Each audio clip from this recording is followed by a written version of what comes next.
Hi folks, the Filipina P here, and things are not going well for relationships in the West. So what else is new, right? Well, I've recently been looking at some astonishing surveys and studies, and I really fear for the future of our Western friends. Marriage is on the decline, fewer people are staying together, fewer children are being born, and a man's chances of finding a rewarding partnership are slipping away. Well, none of that might be news to you. The reasons behind it are both fascinating and downright scary. So let's take a closer look at what's going on over there as women chase their dreams and ironically become more miserable than ever. Is the future of relationships really doomed? Or is there still an opportunity for happiness? Because happiness is something a lot of women in the West seem incapable of.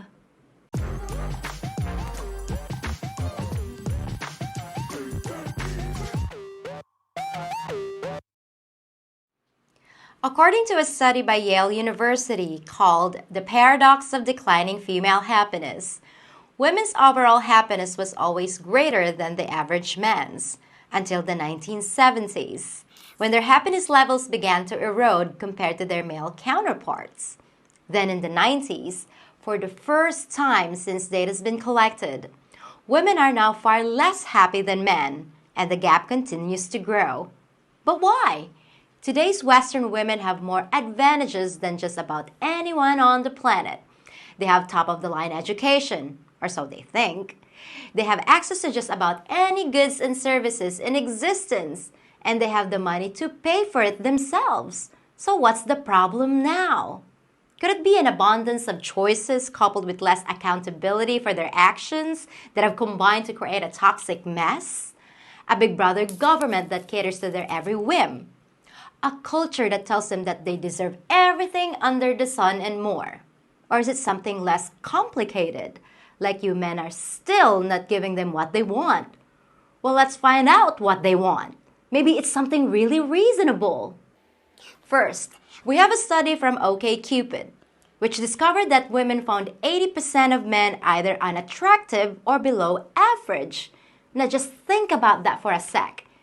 8 out of 10 men are unattractive?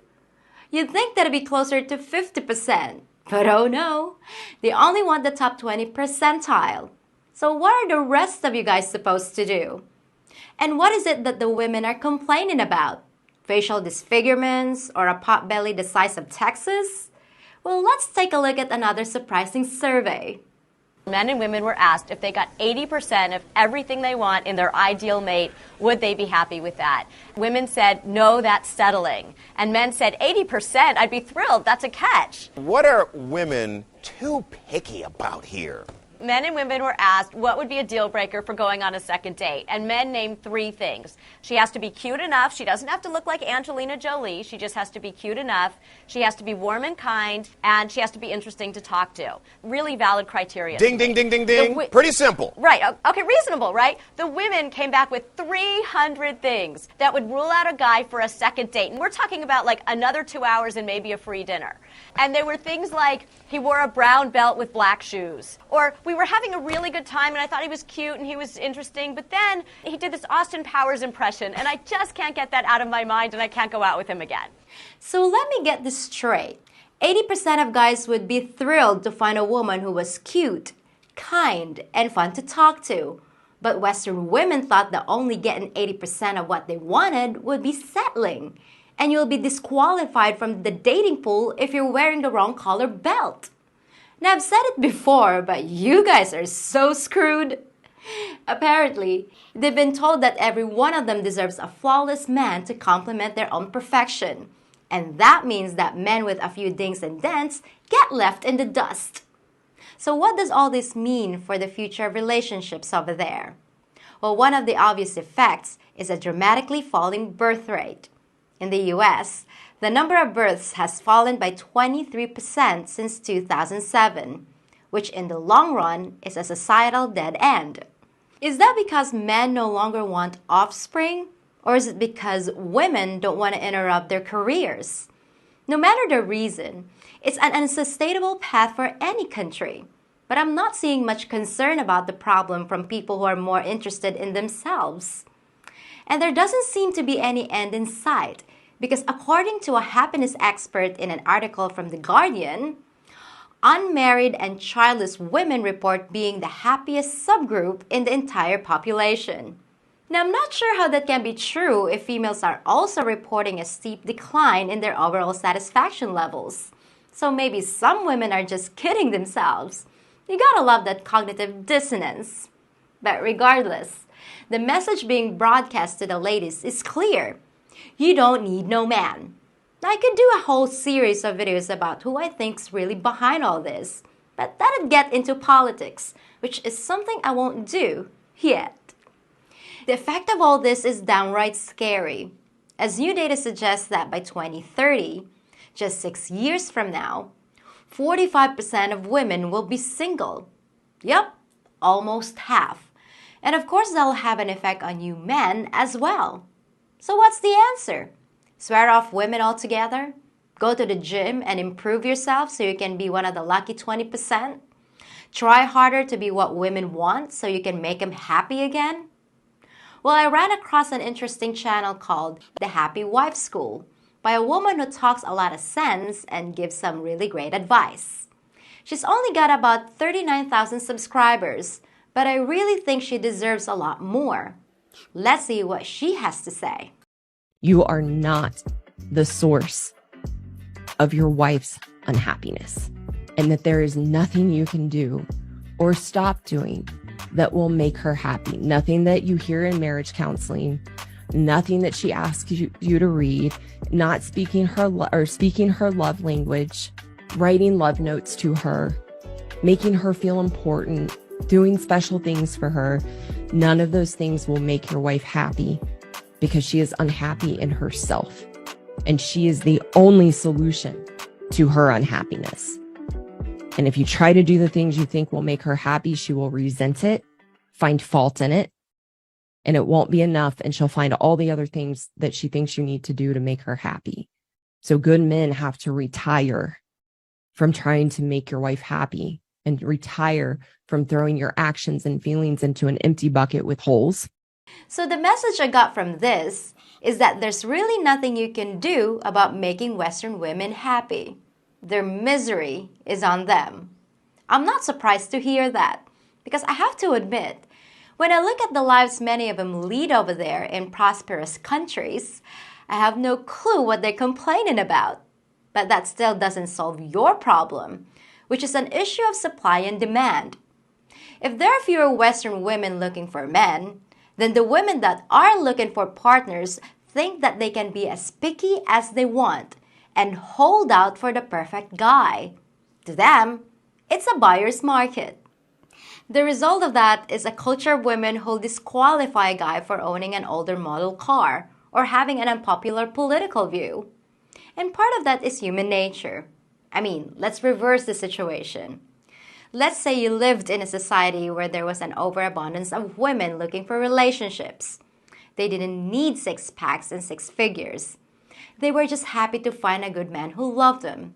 Wouldn't the men in that society quickly realize that the odds were stacked in their favor and start getting more selective about finding a higher quality mate? Well, for those of you that missed the irony, I just described the situation in the Philippines.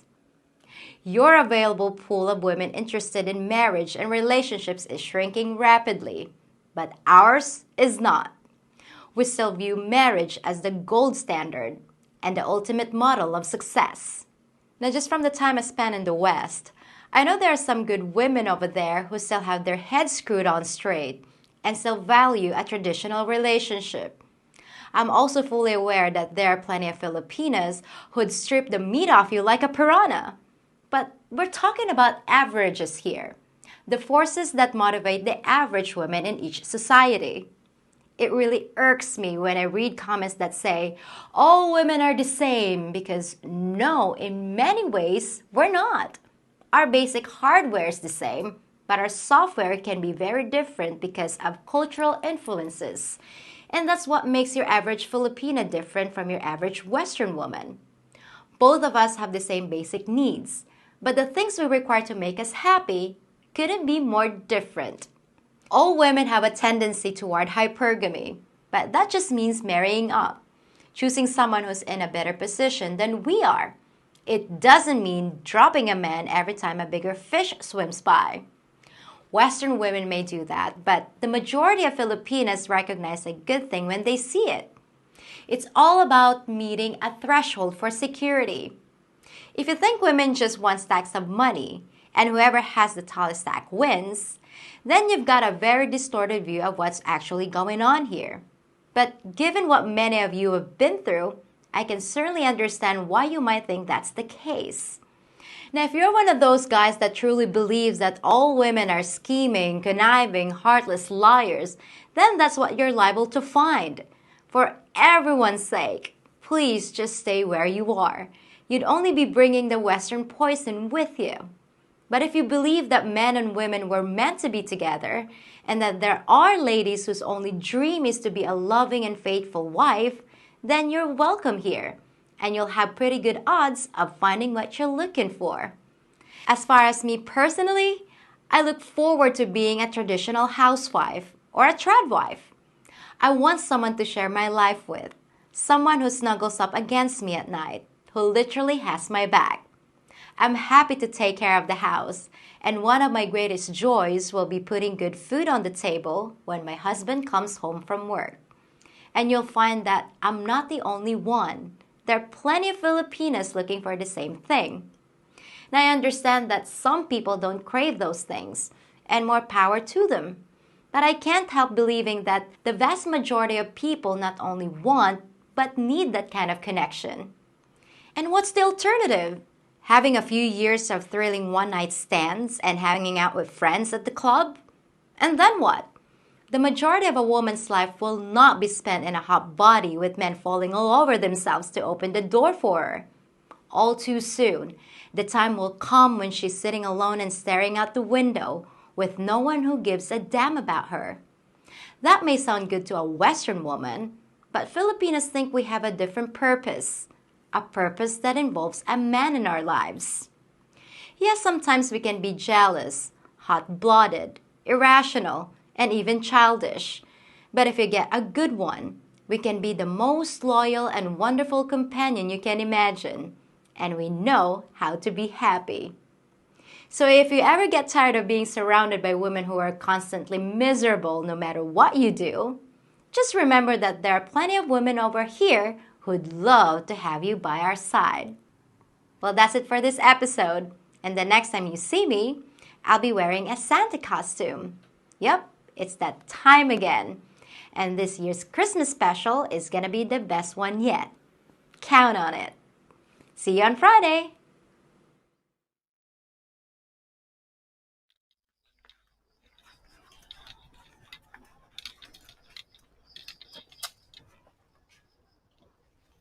Sir, do you have any idea how fast you were speeding? Speeding through my video? Skipping all the ads? And not paying attention to a word I said? I'm gonna let you go with a warning this time. A warning that you better give a thumbs up on this video and subscribe to my channel. Got it? I don't even want to watch your stupid videos. Alright, out of the car. I think this one needs a full cavity search. The hard way. And for the rest of you good citizens, may I suggest watching my other videos too. Just remember, I can have you in handcuffs anytime I want.